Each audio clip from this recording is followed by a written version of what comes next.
സന്ദേശമുണർന്നാൽ ഒരു ഭവനത്തിൽ അഗ്നിമഴ പെയ്തിടും. പരിശുദ്ധാത്മാവേ കൃപ ചൊരിയണമേ, പരിശുദ്ധാത്മാവേ ശക്തി പകരണമേ. ഈശോ നമുക്ക് വേണ്ടി കാണിച്ചു തന്ന ശുശ്രൂഷ ശൈലിയുടെ വലിയ പ്രത്യേകതയും പരിശുദ്ധാത്മാവുമായിട്ടുള്ളൊരു ബന്ധം ഉണ്ടാക്കിയെടുക്കുക എന്നുള്ളതാണ്. Hallelujah, hallelujah. ആരുമായിട്ടുള്ള ബന്ധം? പരിശുദ്ധാത്മാവുമായിട്ടുള്ളൊരു ബന്ധം ഉണ്ടാക്കിയെടുക്കുക. ലൂക്ക 1:35 വചനം അറിയാം, പറഞ്ഞേ. പരിശുദ്ധാത്മാവ് ബയോളജിക്കലി ഇമ്പോസിബിൾ ആയിട്ടുള്ളൊരു കാര്യം, പക്ഷേ പരിശുദ്ധാത്മാവ് നിന്റെ മേൽ വരുമ്പോൾ it is possible. It is possible. Hallelujah, hallelujah. നിങ്ങളുടെ ശ്രദ്ധ വളരെ പരിചയമുള്ള എസക്കിയേലിന്റെ പ്രവചന പുസ്തകം 37-ാം അധ്യായം അതിന്റെ 2-ാമത്തെ വചനം തൊട്ടൊന്ന് വായിച്ചേ. എസക്കിയേൽ പ്രവചനം, book of Ezekiel chapter 37 verse 2 onwards. അവിടുന്ന് എന്നെ അവയുടെ ചുറ്റും നടത്തി. അവ വളരെയേറെ ഉണ്ടായിരുന്നു. യെസ്, അവ ഉണങ്ങി വരണ്ടിരുന്നു. എന്താണ് ഈ ഉണങ്ങി വരണ്ടിരുന്നത്? അസ്ഥികൾ. അസ്ഥികൾ എന്താണ് പറഞ്ഞേ? അസ്ഥി, അസ്ഥി, അസ്ഥി. ഈ അസ്ഥിയുടെ ഇപ്പോഴത്തെ അവസ്ഥ എന്നാണെന്നറിയോ? അസ്ഥി ഉണങ്ങി, അസ്ഥിയാണ്, അസ്ഥി ഉണങ്ങി വരണ്ടിരിക്കുന്നു. അപ്പൊ അതിന്റെ അവസ്ഥ ഒന്ന് ആലോചിച്ച് നോക്കിയാൽ. എന്നിട്ട് അടുത്ത വചനം ഒന്ന് വായിച്ചേ. അവിടുന്ന് എന്നോട് ചോദിച്ചു, മനുഷ്യപുത്ര, ഈ അസ്ഥികൾക്ക് ജീവിക്കാനാവുമോ? ഇതാണ് ചോദ്യം. How possible? ഇതെങ്ങനെ സംഭവിക്കും? അസ്ഥി ജീവിക്കുവോ? അടുത്തിരിക്കുന്ന ആളോട് ചോദിച്ചേ, അസ്ഥി ജീവിക്കുവോ? ഇതെങ്ങനെ സംഭവിക്കും? നമ്മുടെ ബുദ്ധിക്ക് ഇന്നോളം മനസ്സിലാക്കാൻ പറ്റിയിട്ടില്ല. അസ്ഥികൾ ജീവിക്കുമോ? അസ്ഥിക്ക് എങ്ങനെ ജീവൻ ഉണ്ടാകും? ഈ ചോദ്യം നമ്മുടെ വീട്ടിൽ ഇടയ്ക്കിടയ്ക്കൊക്കെ നമ്മൾ ചോദിക്കുന്നതാണ്. ഇന്നലെ രാവിലെ ഞാനൊരു സ്ത്രീയുടെ ചോദ്യം കേട്ടു. അച്ഛാ, മദ്യപാനിയായ ഭർത്താവ്, വർഷം ഇത്രയായി, മക്കളുടെ പഠനങ്ങളൊക്കെ ഇങ്ങനെ പോകുന്നു, ഇയാള് ഇനി നന്നാവുമോ? ഇതാണ് ചോദ്യം. ഇയാൾ ഇങ്ങനെയാണ് അച്ഛാ, വർഷങ്ങൾ ഇത്രയായി, അച്ഛാ ഇനി ഞാൻ എന്നതാ ചെയ്യേണ്ടത്? ഇയാള് നന്നാവുമോ? മക്കൾ ഇതേ വളർന്നുകൊണ്ടിരിക്കുന്നു, അവരുടെ പഠന കാര്യങ്ങൾ, അവരുടെ ഉത്തരവാദിത്തങ്ങളൊക്കെ ഉണ്ട്, അയാളൊന്നും ചെയ്തിട്ടില്ല. ഇനി അയാൾ നന്നാവുമെന്ന് എനിക്കൊരു പ്രതീക്ഷയില്ല. ഇത് ശരിയാകുമോ? ഇനി നന്നാകുമോ? ഇത് ഞാൻ പറയുമ്പോൾ ഭാര്യ ഭർത്താവിനെ കുറിച്ച് പറയുന്നുവെന്ന് മാത്രം ചിന്തിക്കാനല്ല, മറിച്ച് നമ്മുടെ ജീവിതത്തിൽ ഓരോരോ സാഹചര്യങ്ങളുടെ മുമ്പിൽ നമ്മുടെ ഒരു ചോദ്യമാണ്, ഹൗ പോസിബിൾ? ഇതെങ്ങനെ സംഭവിക്കും? എൻ്റെ ബുദ്ധിക്ക് മനസ്സിലാക്കാൻ പറ്റുന്നില്ല. വിശുദ്ധ ഗ്രന്ഥത്തിൽ ഈ ചോദ്യം പലതവണ ആവർത്തിച്ച് ചോദിക്കുമ്പോഴൊക്കെ നിങ്ങൾക്കൊരു കാര്യം അറിയാം, തൊട്ടടുത്ത് വേറൊരു കാര്യം എഴുതി വെച്ചിട്ടുണ്ട്. അതെന്തിനെ കുറിച്ചാ? പരിശുദ്ധാത്മാവിനെ കുറിച്ച്. ഹല്ലേലൂയാ, ഹല്ലേലൂയാ. നിനക്ക് മുമ്പിൽ ഒരു വഴിയുമില്ല, നിനക്ക് മുമ്പിൽ ജീവിതമില്ല, നിന്റെ എല്ലാ പ്രതീക്ഷയും അറ്റുപോയി എന്ന് കരുതുന്ന നിമിഷം തൊട്ടടുത്ത് എഴുതി വച്ചിരിക്കുന്നത് എന്തിനെ കുറിച്ചാ? പറ. പരിശുദ്ധാത്മാവിനെ കുറിച്ച്. അസ്ഥിക്ക് ജീവൻ ഉണ്ടാകുമോ? അസ്ഥി, വരണ്ടുണങ്ങിയ അസ്ഥി. 5-ാം വചനം ഒന്ന് വായിച്ചേ. 5-ാം വചനം. ദൈവമായ കർത്താവ് ഈ അസ്ഥികളോട് അരുളി ചെയ്യുന്നു, ഇതാ ഞാൻ നിങ്ങളിൽ പ്രാണൻ നിവേശിപ്പിക്കും, നിങ്ങൾ ജീവിക്കും. കണ്ടോ, നിങ്ങളിൽ പ്രാണൻ എന്ന് പറഞ്ഞു കഴിഞ്ഞാൽ ഉദ്ദേശിക്കുന്നത് പരിശുദ്ധാത്മാവിനെ കുറിച്ചാണ്. എൻ്റെ പ്രിയപ്പെട്ടവരെ, ഈ പ്രാണൻ അഥവാ പരിശുദ്ധാത്മാവ് ഈ ഉണങ്ങി വരണ്ട അസ്ഥികളിലേക്ക് പ്രവേശിക്കാൻ തുടങ്ങിയപ്പോൾ അന്തരീക്ഷം മാറാൻ തുടങ്ങിയെന്ന് വചനം ഒന്ന് വായിച്ചു നോക്കിക്കേ. 6-ാം വചനം വായിക്കാം. നിങ്ങൾ ജീവിക്കും, ഞാൻ നിങ്ങളുടെ മേൽ ഞരമ്പുകൾ വെച്ച് പിടിപ്പിക്കുകയും മാംസം വളർത്തുകയും ചർമ്മം പൊതിയുകയും നിങ്ങളിൽ പ്രാണൻ നിവേശിപ്പിക്കുകയും ചെയ്യും. നിങ്ങൾ ജീവിക്കും. ഹല്ലേലൂയാ, ഹല്ലേലൂയാ. അടുത്തിരിക്കുന്ന ആളോട് പറഞ്ഞു കൊടുത്തേ, നീ ജീവിക്കും. നിസാരപ്പെട്ട കാര്യമല്ല അത്. നീ എന്ത് ചെയ്യും? ഇപ്പൊ എന്താ അവസ്ഥ? ചത്ത പോലെയാ ചിലതിരിക്കുന്നത്. ഉണ്ടോ ജീവൻ? ഉണ്ട്. അച്ഛൻ ഇതൊക്കെ പറയാം, ഞങ്ങളുടെ വീട്ടിലെ അവസ്ഥ അച്ഛന് വല്ലോ മനസ്സിലാവൂ അല്ലേ? എന്താ അവസ്ഥ? ചത്ത പോലെയാണ്, ചത്ത പോലെ ഇരിക്കുന്നു. +2 പഠിക്കുന്ന ചെറുക്കൻ അപ്പനോട് പറഞ്ഞു, അതേ മക്കളെ ഉണ്ടാക്കിയ മാത്രം പോരാ, മക്കൾക്ക് പറയണത് കൊടുക്കുകയും കൂടെ ചെയ്യണം. അപ്പനോട്, നാട്ടുകാരോടല്ല, അപ്പനോട്. ഇത് കേട്ടിട്ട് വീട്ടിൽ നിന്ന് ഇറങ്ങിപ്പോകുന്ന അപ്പൻ തലയും കുനിച്ചിരിക്കുക ഒരു പാറക്കല്ലിൻ്റെ മുകളിൽ ഒരു സ്ഥലത്ത്. എന്നോട് പറഞ്ഞു, എൻ്റെ അച്ഛാ, ഞാൻ ഇത്രയും വളർത്തിയതല്ലേ, ഞാൻ ഇത്രയും വളർത്തി വലുതാക്കിയതല്ലേ അച്ഛാ, ഇനി എന്തിനാ അച്ഛാ ജീവിക്കണേ? +2 കഴിഞ്ഞപ്പോൾ അവൻ്റെ സ്വഭാവം അങ്ങോട്ട് മാറി. ഉണ്ടാക്കിയ പോരെന്ന്. ഞങ്ങൾ ചോദിക്കുന്നതൊക്കെ ഇങ്ങോട്ട് തന്നോളണം, അപ്പനോട് ഓർഡർ. ഇയാളൊക്കെ പിന്നെ എന്തിനാണെന്ന്, പിന്നെ എന്തിനാ അപ്പനാന്ന് പറഞ്ഞ് നടക്കണേ? ഇയാൾ എന്തിനാ? ഞാൻ ചോദിക്കുന്നതൊക്കെ തന്നോണം. കൊടുത്തില്ലെങ്കിൽ അവൻ പ്രശ്നം ഉണ്ടാക്കും. ഈ അപ്പൻ്റെ ചോദ്യം, ഞാൻ എന്നാ ചെയ്യൂ അച്ഛാ? എന്നെ കൊണ്ട് പറ്റുന്നതിൽ എല്ലാ അർത്ഥത്തിലും ഞാൻ ചെയ്യുന്നുണ്ട് കുടുംബത്തിന് വേണ്ടി. പക്ഷെ ചെറുക്കന് ഇതൊന്നും മനസ്സിലാവണില്ലല്ലോ. ചെറുക്കൻ പഠിച്ച സ്കൂളിൽ, കോളേജിലൊക്കെ അവൻ പഠിക്കുന്ന +2 പഠിക്കുന്ന സ്ഥലത്ത് ഇവനേക്കാൾ പൈസയുള്ള കുട്ടികളുടെ കൂട്ടത്തില കൂട്ടുകെട്ട്. അവർക്കിപ്പോൾ വണ്ടിയായി, അവർക്ക് 1.5 ലക്ഷം രൂപയുടെ മൊബൈൽ ഫോണൊക്കെ ആയി കൂട്ടുകാർക്ക്. ഇവനും അത് വേണമെന്നാ പറയണേ. നമ്മളെ കൊണ്ട് കൂട്ടിയേ കൂടുവോ അച്ഛാ? ഇവനിതെന്നാ മനസ്സിലാക്കണേ അച്ഛാ? ജീവിക്കാൻ പോലും തോന്നുന്നില്ല. ഇത്രയൊക്കെ അധ്വാനിച്ചിട്ടും അവന് മനസ്സിലാവണ്ടേ അച്ഛാ? അവന് മനസ്സിലാവണ്ടേ? ജീവനുണ്ടോയെന്ന് ചോദിച്ചു കഴിഞ്ഞാൽ ഉണ്ട്. ഇത് ഞാൻ പറഞ്ഞ ഒറ്റപ്പെട്ട സംഭവമൊന്നും അല്ലെന്ന്. ഇവിടെ ഇരിക്കുന്ന അനേകം പേരുടെ ജീവിതത്തിലെ സങ്കടമാണ്. പ്രത്യേകിച്ച് ഇവിടെ ഇരിക്കുന്നതിൽ കൂടുതലും മാതാപിതാക്കളാണ്. വല്ലാണ്ട് ഞെരുക്കത്തിലൂടെ കടന്നു പോകുന്നുണ്ട്, വല്ലാണ്ട് ഞെരുക്കത്തിലൂടെ. പ്രത്യേകിച്ച് 18 വയസ്സ് കഴിയുമ്പോൾ മക്കളെടുക്കുന്ന ചില തീരുമാനങ്ങൾക്ക് മുമ്പിൽ പകച്ച നിൽക്കണേ. എന്നാ ചെയ്യേണ്ടെന്നൊരു പിടുത്തം കിട്ടുന്നില്ല. നിയമം അവരുടെ കൂടെയാന്ന്, നിയമം അവരുടെ കൂടെയാണെന്ന്. പോലീസ് സ്റ്റേഷനിൽ പോകാവോ? 18 വയസ്സ് കഴിഞ്ഞവനും കഴിഞ്ഞവൾക്കും തോന്നിയതുപോലെ ചെയ്യാമെന്ന്.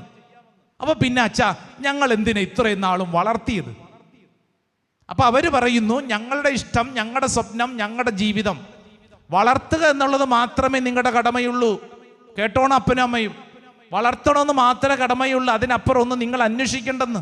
ഞങ്ങൾക്ക് ഇഷ്ടമുള്ള പോലെ ജീവിക്കും, ഞങ്ങൾക്ക് ഇഷ്ടമുള്ള പോലെ ജീവിക്കും. ജീവൻ നഷ്ടപ്പെട്ട അവസ്ഥയിൽ വരണ്ടിരിക്കുന്ന അപ്പൻ്റെ മുഖം. ഞാനിത് പറയുമ്പോൾ അപ്പൻ്റെ മുഖം മാത്രമല്ല, അമ്മയാവാം, മകളാവാം, മകനാവാം.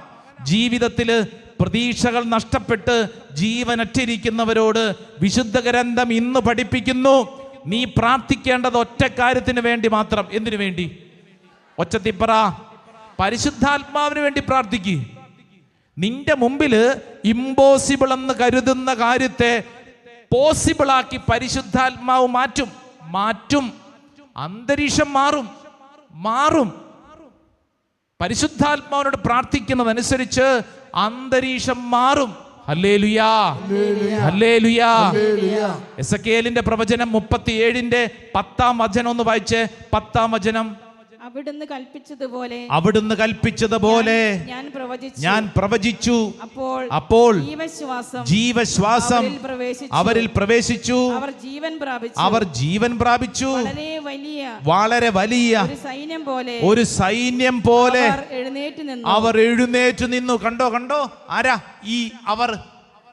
വരണ്ട അസ്ഥി. ഒരിക്കലും ജീവൻ ഉണ്ടാവില്ല എന്ന് കരുതി എഴുതിത്തള്ളിയതിൻ്റെ മുകളിൽ പരിശുദ്ധാത്മാവിൻ്റെ കാറ്റടിച്ചപ്പോൾ അന്തരീക്ഷം മാറി. ഒരു സൈന്യം പോലെ എഴുന്നേറ്റ് നിന്നു. നന്നായിട്ട് ഒരു ഒച്ചത്തിലൊന്ന് കൈയടിച്ച് ആമേൻ പറഞ്ഞേ. ആമേൻ, ആമേൻ. ഇവിടെ ഇരിക്കുന്ന ഓരോരുത്തരും ഇന്ന് ഈ അൾത്താരുടെ മുമ്പിൽ ഇരിക്കുമ്പോൾ ഒറ്റ പ്രാർത്ഥന, പരിശുദ്ധാത്മാവ്. എന്തിനെന്നറിയോ? പരിശുദ്ധാത്മാവിനെ കൂട്ടിന് പിടിച്ചാൽ അസാധ്യമെന്ന് കരുതി നമ്മൾ എഴുതി തള്ളിയിരിക്കുന്നവയ്ക്ക് മുമ്പിൽ നിനക്ക് വേണ്ടി ഒരു വഴി പരിശുദ്ധാത്മാവ് തുറക്കും. പറ ആമേൻ, ആമേൻ. അത് നിന്നിലൂടെ സംഭവിക്കണം. അടുത്തിരിക്കുന്ന ആൾക്ക് കൈ കൊടുത്തോണ്ട് പറഞ്ഞേ, നിന്നിലൂടെ സംഭവിക്കണം. ഹല്ലേലൂയാ, ഹല്ലേലൂയാ.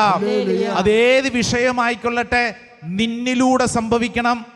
നിങ്ങൾക്ക് ധ്യാനിക്കാൻ മറ്റൊരു വചനഭാഗം ഓർമ്മപ്പെടുത്തുന്നത് പുറപ്പാട് പുസ്തകം 14-ാം അധ്യായം 14-ാം അധ്യായം എന്ന് പറയുമ്പോൾ തന്നെ നമ്മുടെ മനസ്സിൽ ചിത്രം തെളിഞ്ഞു. ഏതാ ചിത്രം?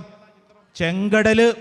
ഇസ്രായേൽ ജനത ഈ കടലിന്റെ കരയിൽ നിൽക്കുമ്പോൾ അസാധ്യം, ഇമ്പോസിബിൾ. ഈ കടല് കടക്കാൻ പാലം ഉണ്ടോ? ഇല്ല. കടല് കടക്കാൻ വഞ്ചി, കപ്പലുണ്ടോ? ഈ കടല് കടക്കാൻ വേറെ എന്നതാ മാർഗം? ഒരു വഴിയുമില്ല. വഴിയില്ല. മുമ്പോട്ട് നോക്കുമ്പോൾ തിരമാലകൾ ആഞ്ഞടിക്കുന്നു. ഇത് കണ്ടോണ്ട് നിന്ന ഇസ്രായേൽ ജനം എന്തു പറഞ്ഞു എന്നറിയോ? എന്തു പറഞ്ഞു? 14-ാം അധ്യായം അതിന്റെ 12-ാം തിരുവചനം വായിച്ചേ. ഞങ്ങളെ തനിയെ വിട്ടേക്കൂ, ഞങ്ങളെ തനിയെ വിട്ടേക്കൂ, ഞങ്ങൾ ഈജിപ്തുകാർക്ക് വേല ചെയ്ത് കഴിഞ്ഞുകൊള്ളാം എന്ന് ഈജിപ്തിൽ വെച്ച് ഞങ്ങൾ നിന്നോട് പറഞ്ഞതല്ലേ. ഈജിപ്തുകാർക്ക് അടിമവേല ചെയ്യുകയായിരുന്നു മരുഭൂമിയിൽ കിടന്ന് മരിക്കുന്നതിനേക്കാൾ മെച്ചം. കണ്ടോ? അവര് കണ്ടത്, ഇസ്രായേൽ ജനം കണ്ടത് ആർത്തലച്ചു വരുന്ന തിരമാല. മുമ്പോട്ട് പോകാൻ വഴിയില്ല, ഒരു വഴിയുമില്ല. പെട്ടു. മുമ്പോട്ടും പോകാൻ മേല, പുറകോട്ടും പോകാൻ പാടില്ല. അറിയാം മലയാളത്തിൽ എന്ത് വിളിക്കും? ചെകുത്താനും കടലിനും നടുക്ക്. അങ്ങോട്ടും ഇല്ല ഇങ്ങോട്ടും ഇല്ല. പെട്ടു. ഇനി എന്നതാ ചെയ്യണ്ടേ? അറിയത്തില്ല. ഇസ്രായേൽ ജനം മുമ്പോട്ട് നോക്കിക്കൊണ്ട് അവരുടെ സ്വതസിദ്ധമായ ശൈലിയിൽ, നമ്മുടെ സ്വഭാവം അങ്ങനെ തന്നെയാ. ഏത്? പിറുപിറുക്കും. ഒരു പ്രതിസന്ധി വന്നു കഴിഞ്ഞാൽ അപ്പം തുടങ്ങും പിറുപിറുക്കും. അപ്പോഴേ ഞാൻ പറഞ്ഞതല്ലേ, ഇതിന്റെ വല്ല ആവശ്യം ഉണ്ടായിരുന്നു? എന്തിനാണ് ഇങ്ങനെ പിറുപിറുക്കും? ഇസ്രായേൽ ജനം പിറുപിറുക്കാൻ തുടങ്ങിയപ്പോൾ മോശ ഒരു കാര്യം പറഞ്ഞു. നെക്സ്റ്റ് സെന്റൻസ് വായിച്ച് 13-ാമത്തെ വചനം. മോശ ജനത്തോട് പറഞ്ഞു, നിങ്ങൾ ഭയപ്പെടാതെ ഉറച്ചു നിൽക്കുവേൻ. ഹല്ലേലൂയാ, ഹല്ലേലൂയാ. അടുത്തിരിക്കുന്ന ആൾക്കൊന്ന് കൈ കൊടുത്തോണ്ട് പറഞ്ഞു, നീ ഭയപ്പെടാതെ ഉറച്ചു നിൽക്ക്. ഉറച്ചു നിൽക്കുന്നു. പ്രശ്നമുണ്ട് ചേച്ചി. ഉണ്ടല്ലോ, ഉണ്ടെന്ന്.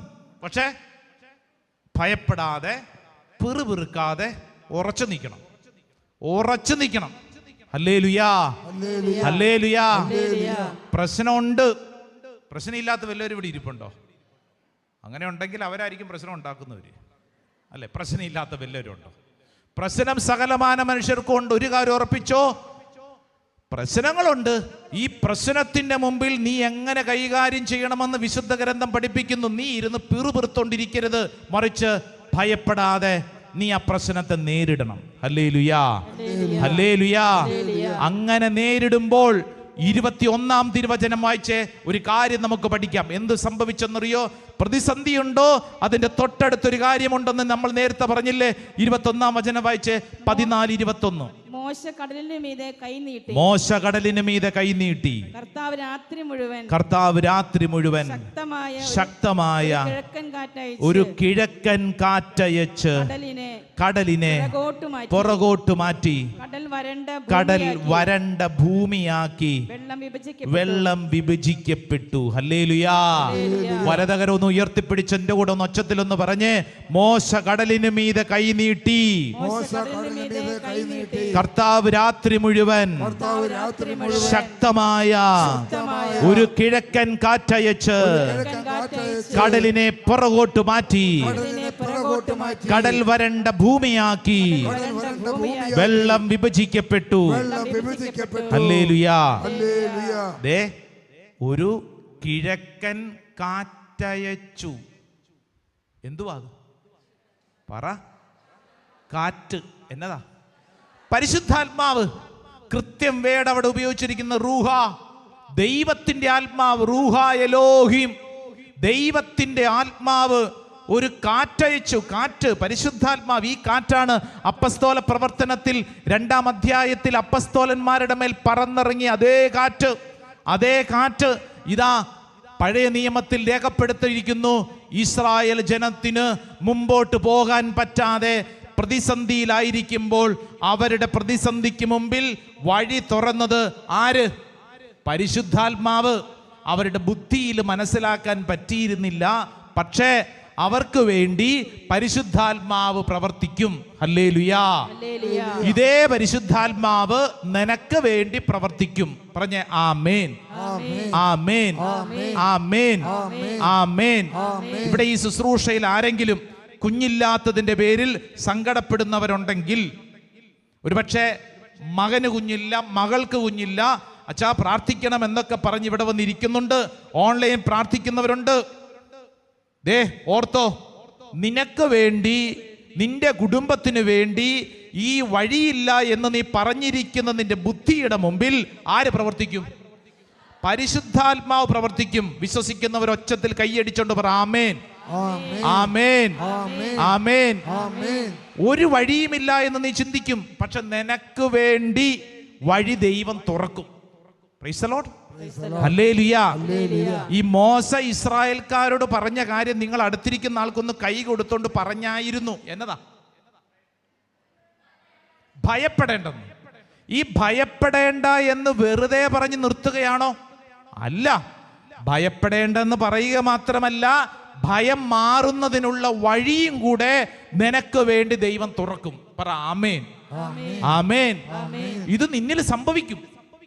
അല്ലാതെ ഈ പരിശുദ്ധാത്മാവിന് വേണ്ടി പ്രാർത്ഥിക്കുമ്പോൾ പണ്ടെങ്ങാണ്ട് നടന്നൊരു കാര്യം ഈ കാലഘട്ടത്തിലുണ്ടോ? ഉണ്ടല്ലോ. നീ വിശ്വസിച്ചാൽ നിനക്ക് വേണ്ടി പരിശുദ്ധാത്മാവ് നിന്റെ കുടുംബത്തിൽ പ്രവർത്തിക്കും, നിന്റെ വ്യക്തിപരമായ ജീവിതത്തിൽ സംഭവിക്കും. നീ ആഗ്രഹിക്കുന്ന ഏത് വിഷയത്തിലും പരിശുദ്ധാത്മാവ് നിനക്ക് വേണ്ടി പ്രവർത്തിക്കും. വിശ്വസിക്കുന്നവർ നല്ല കൈയടിച്ച് പരിശുദ്ധാത്മാവിന് നന്ദി പറഞ്ഞേ ഹല്ലേലൂയാ, ഹല്ലേലൂയാ. അതുകൊണ്ടാണ് ഉൽപ്പത്തി പുസ്തകം 1-ാം അധ്യായം 1-ഉം 2-ഉം തിരുവചനം കൂടെ ഒന്ന് വായിച്ചേ. ഈ ബൈബിൾ ആരംഭിക്കുന്നത് തന്നെ ഇത് പറഞ്ഞോണ്ടാ. വിശുദ്ധ ഗ്രന്ഥം ആരംഭിക്കുന്നത് തന്നെ, ഏതവനും ബൈബിൾ എടുക്കുമ്പോൾ ഓർത്തുകൊള്ളണം, നിനക്ക് വേണ്ടി ഇത് കൃത്യമായിട്ടൊരു കാര്യം പറയുന്നുണ്ട്. അതാ വിശുദ്ധ ഗ്രന്ഥം ആരംഭിക്കുന്നത് തന്നെ ഇത് പറഞ്ഞോണ്ടാ. എന്താ പറഞ്ഞോണ്ടാ? വായിച്ചേ 1-ാം അധ്യായം 1-ഉം 2-ഉം തിരുവചനം. ആദിയിൽ ദൈവം ആകാശവും ഭൂമിയും സൃഷ്ടിച്ചു. ഭൂമി രൂപരഹിതവും ശൂന്യവുമായിരുന്നു. ആഴത്തിനു മുകളിൽ അന്ധകാരം വ്യാപിച്ചിരുന്നു.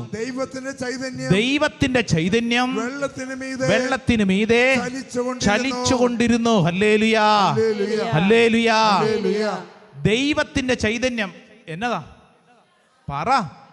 പരിശുദ്ധാത്മാവ്, റൂഹ, ദൈവത്തിന്റെ ചൈതന്യം, റൂഹ എലോഹിം, ജലത്തിന് മുകളിൽ ചലിച്ചുകൊണ്ടിരുന്നു എന്ന് പറഞ്ഞു കഴിഞ്ഞാൽ രൂപരഹിതമായവയ്ക്ക്, ശൂന്യമായവയ്ക്ക്, അന്ധകാരമായവയ്ക്ക് നിറവ് നൽകിയത് ആര്?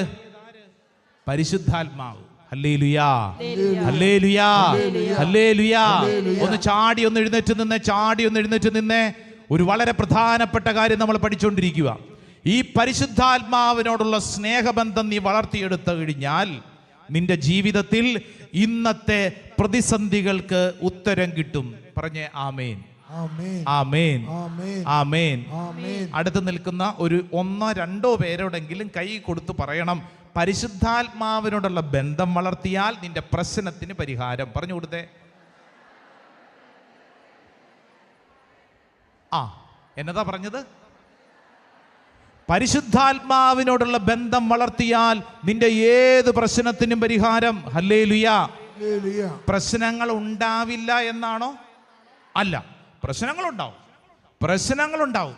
ഇന്നത്തെ പ്രശ്നം മാറും, നാളെ വേറെ പ്രശ്നം വരും, അതുറപ്പ്. പക്ഷേ പ്രശ്നങ്ങൾ ഉണ്ടാവും. പക്ഷേ ഈ പ്രശ്നങ്ങളെ നിനക്ക് നേരിടാൻ, പ്രശ്നങ്ങൾക്ക് മുമ്പിൽ നിനക്ക് വേണ്ടി കൃത്യമായി ഒരു വഴി തുറക്കപ്പെടും. പ്രൈസ് ദി ലോർഡ്, ഹല്ലേലൂയാ. 2 കരങ്ങൾ സ്വർഗത്തിലേക്ക് ഉയർത്തിപ്പിടിച്ചേ. ഇപ്പോൾ ഈ പറഞ്ഞ കാര്യങ്ങൾ നിങ്ങൾ ഓരോരുത്തരും, ഈ പറയുന്ന ഞാനും ഹൃദയത്തിങ്കിലേക്ക് സ്വീകരിക്കുന്നു. എൻ്റെ ജീവിതത്തിൽ ഒരു പക്ഷേ ഈ പരിശുദ്ധാത്മാവിനോടുള്ള ബന്ധമില്ലായിരുന്നത് കൊണ്ടല്ലേ, പരിശുദ്ധാത്മാവിനെ ഞാൻ മറന്നുപോയത് കൊണ്ടല്ലേ, പരിശുദ്ധാത്മാവിനോടുള്ള ബന്ധത്തെ ഞാൻ കാര്യഗൗരവമായി എടുക്കാത്തത് കൊണ്ടല്ലേ എൻ്റെ ജീവിതത്തിൽ എനിക്ക് ദുഃഖമുണ്ടായത്. സങ്കീർത്തകന്റെ ചോദ്യം അതാണ്. സങ്കീർത്തനം 77:10. എന്തുകൊണ്ടാണ് എൻ്റെ ജീവിതത്തിലെ ദുഃഖം? ഈ പരിശുദ്ധാത്മാവിനെ മറന്നുപോയത് കൊണ്ടാണോ? കരങ്ങൾ ഉയർത്തിപ്പിടിച്ചോ, കണ്ണുകളടച്ച് ഓരോരുത്തരും നിങ്ങളുടെ ജീവിതത്തിൽ ഇന്നത്തെ ദുഃഖത്തിൽ പരിശുദ്ധാത്മാവിന്റെ കാറ്റ്. ആത്മാവേ, പരിശുദ്ധാത്മാവേ, പരിശുദ്ധാത്മാവേ, പരിശുദ്ധാത്മാവേ. 2 കരങ്ങൾ ഉയർത്തി ഒറ്റ വിളി, പരിശുദ്ധാത്മാവേ, പരിശുദ്ധാത്മാവേ. സ്തുതിക്കട്ടെ, സ്തുതിക്കട്ടെ, സ്തുതിക്കട്ടെ, സ്തുതിക്കട്ടെ, സ്തുതിക്കട്ടെ, സ്തുതിക്കട്ടെ, സ്തുതിക്കട്ടെ, സ്തുതിക്കട്ടെ, സ്തുതിക്കട്ടെ, സ്തുതിക്കട്ടെ, സ്തുതിക്കട്ടെ, സ്തുതിക്കട്ടെ. പരിശുദ്ധാത്മാവേ, സ്തുതിക്കട്ടെ, സ്തുതിക്കട്ടെ, സ്തുതിക്കട്ടെ. പരിശുദ്ധാത്മാവേ, the mighty power,